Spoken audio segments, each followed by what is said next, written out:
नमस्कार साथियों, कल हमने पढ़ा था पुर्तगालियों के बारे में। आज पढ़ेंगे डचों के बारे में। डच किसको कहते हैं? डच हैं नीदरलैंड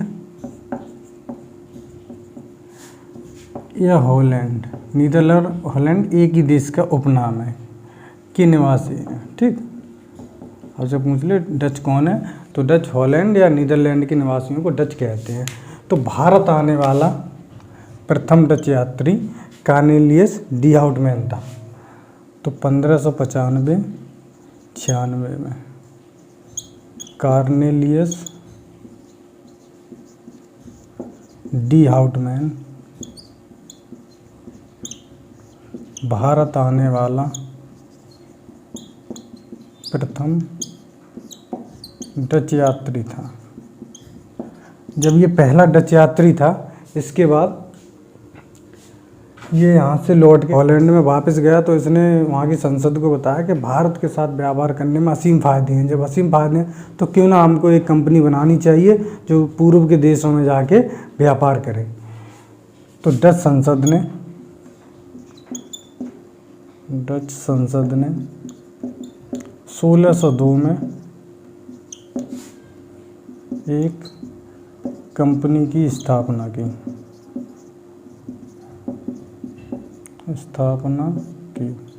और इसको जो नाम दिया, वो नाम दिया इस डच कंपनी का वेरेनिगदे ईस्ट इंडिया कंपनी। इस कंपनी को आपसे पूछ रहे डच कंपनी का वास्तविक नाम क्या, तो वेरेनिगदे ईस्ट इंडिया कंपनी। इस कंपनी की जो पूंजी थी वो 65 लाख गिल्डर थी। इसमें आपसे पूछ ले कि कितने साझेदार थे, तो इसके जो साझेदार थे वो 17 साझेदार ने मिलकर एक वेरेनिगदे ईस्ट इंडिया कंपनी बनाई। जब ये भारत में आ गई, उसके बाद इनकी जो पहली फैक्ट्री है, डचों की पहली फैक्ट्री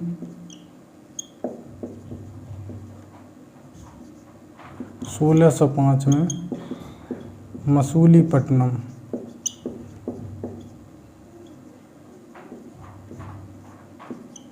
में खुली। आपसे पूछ ले डचों की पहली फैक्ट्री कहाँ खुली, तो मसूलीपट्टनम में खोली गई। आपसे पूछ ले कि डचों का मुख्यालय कहाँ था, तो डचों का जो मुख्यालय था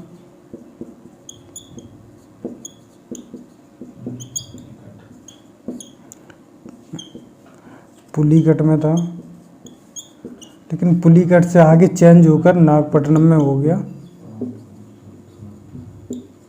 ये हो गया 1690 में जाके इन्होंने चेंज कर लिया। और आपको बता दें कि डचों की जो मुख्य रुचि भारत में ना होकर इंडोनेशिया में थी। जब इंडोनेशिया में थी तो डचों को मसाले इंडोनेशिया से प्राप्त हो जाते थे, तो भारत से वो मसालों का निर्यात नहीं करते थे, भारत से नील का व्यापार करते थे, सूती वस्त्रों का व्यापार करते थे। डचों की रुचि भारत में ना होकर इंडोनेशिया में थी।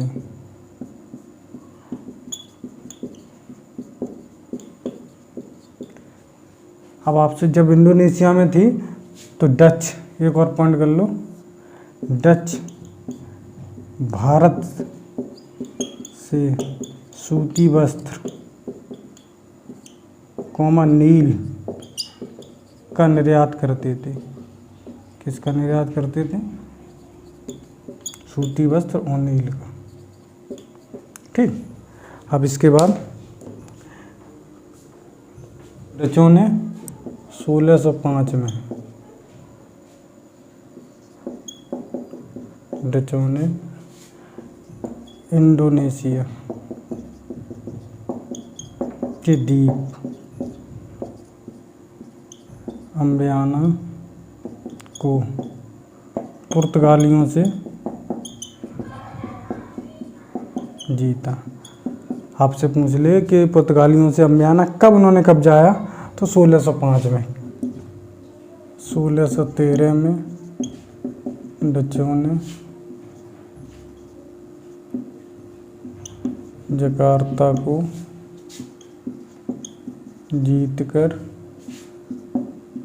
बेंटेविया नगर बसाया। जकार्ता किससे जीता है डचों ने? पुर्तगालियों से जीता है। 1641 में डचों ने मलक्का जल संधि, जो मलक्का जल संधि को पुर्तगालियों ने जीता था, उसको डचों ने जीत लिया 1641 में।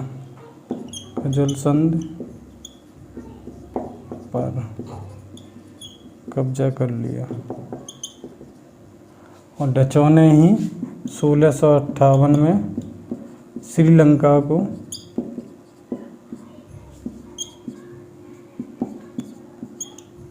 पुर्तगालियों से जीता।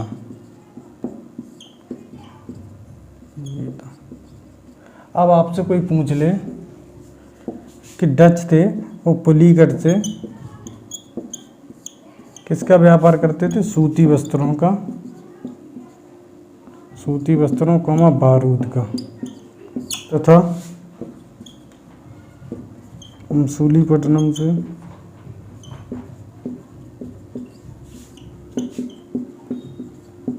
नील का व्यापार करते थे। अब इसके बाद हम पढ़ेंगे पुर्तगालियों का पतन। भारत से मसालों का व्यापार डच इस वजह से नहीं कर रहे हैं क्योंकि डचों को मसाले डचों को मसाले इंडोनेशिया से ही मिल जा रहे हैं, क्योंकि इंडोनेशिया को मसालों का द्वीप भी कहते हैं। ठीक, तो अब हम पढ़ेंगे डचों का पतन, क्या क्या कारण थे। डचों के पतन के कारण, डचों के पतन के कारण क्या थे? क्योंकि इनकी रुचि इंडोनेशिया में थी। भाई जब इनकी रुचि इंडोनेशिया में है तो ये भारत में सही से ध्यान नहीं देंगे। दूसरा, कंपनी में व्याप्त भ्रष्टाचार। उसके बाद एक डच कंपनी का सरकारी होना।